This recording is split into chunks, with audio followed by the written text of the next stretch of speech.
Hello friends, ನಿಮಗೆ P S T file ಹೇಗೆ download ಮಾಡಬೇಕಂತ ಹೇಳ್ಕೊಡ್ತೀನಿ. ನನ್ನ ಚಾನಲ್ ಸಬ್ಸ್ಕ್ರೈಬ್ ಮಾಡಿಲ್ಲ ಅಂದರೆ ಈಗಲೇ ಸಬ್ಸ್ಕ್ರೈಬ್ ಮಾಡಿ.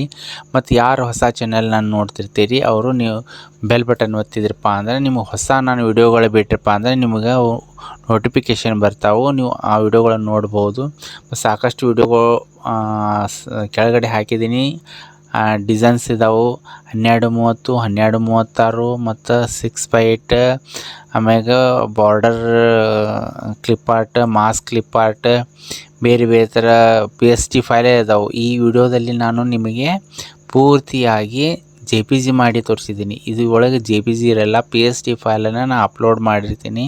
ಅದನ್ನು ನೀವು ಲಿಂಕ್ ಡಿಸ್ಕ್ರಿಪ್ಷನಿಗೆ ಹೋಗಿ ಲಿಂಕ್ ಕ್ಲಿಕ್ ಮಾಡಿದ್ರಿ ಅಂತೇಳಿರಿ. ಆವಾಗ ನಿಮಗೆ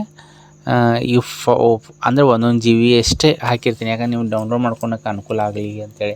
ನೀವು ಯಾವ ಡಿಸೈನ್ಸ್ ಬೇಕು ನೋಡ್ಕೋಬೋದು. ಮತ್ತು ಬ್ಯಾಡಪ್ಪ ಅಂದರೆ ನೀವು ಕಂಪ್ಯೂಟರ್ದಲ್ಲಿನೂ ಸೇವ್ ಮಾಡ್ಬೋದು, ಬೇಡ ಅಂದರೆ ಡಿಲೀಟ್ ಮಾಡಿ ನೀವು ಮತ್ತೆ ಡೌನ್ಲೋಡ್ ಮಾಡ್ಕೋಬೋದು. ನೋಡಿ ಫ್ರೆಂಡ್ಸ್, ನಿಮಗೇನು ಅನ್ನಿಸ್ತಪ್ಪ ಅಂದರೆ ಕಾಮೆಂಟ್ ಬರೆದು ತಿಳಿಸಿ. ನಾನು ಕೆಳಗಡೆ ಸಾಕಷ್ಟು ವಿಡಿಯೋಗಳದಾವು ಮತ್ತು ಈ ಡಿಸ್ಕ್ರಿಪ್ಷನ್ದಲ್ಲೂ ಲಿಂಕ್ ಹಾಕಿ ನಾವು ಪಿ ಎಸ್ ಟಿ ಫೈಲ ಸಿಗ್ತಾವೆ. ಇದು ನಿಮಗೆ ಸಾಕಷ್ಟು ಹೊಸ ವಿಡಿಯೋದಲ್ಲಿ ನಾನು ಹಾಕಿದ್ದೀನಿ ಫ್ರೆಂಡ್ಸ್. ಅಂದರೆ ನಿಮಗೆ ಪಿ ಎಸ್ ಟಿ ಟೆಂಪ್ಲೇಟ್ಸನ್ನು ಸಿಗ್ತಾವೆ. ಈ ವಿಡಿಯೋ ಇಷ್ಟ ಆಗಿದ್ದರೆ ಲೈಕ್ ಮಾಡಿ, ಶೇರ್ ಮಾಡಿ ಮತ್ತು ಸಬ್ಸ್ಕ್ರೈಬ್ ಮಾಡಿ ಫ್ರೆಂಡ್ಸ್. ಕಾಮೆಂಟ್ ಬರೆಯೋದನ್ನು ಮರಿಬೇಡಿ. ಮತ್ತು ಮುಂದಿನ ವಿಡಿಯೋದಲ್ಲಿ ಭೇಟಿಯಾಗೋಣ. ಧನ್ಯವಾದಗಳು.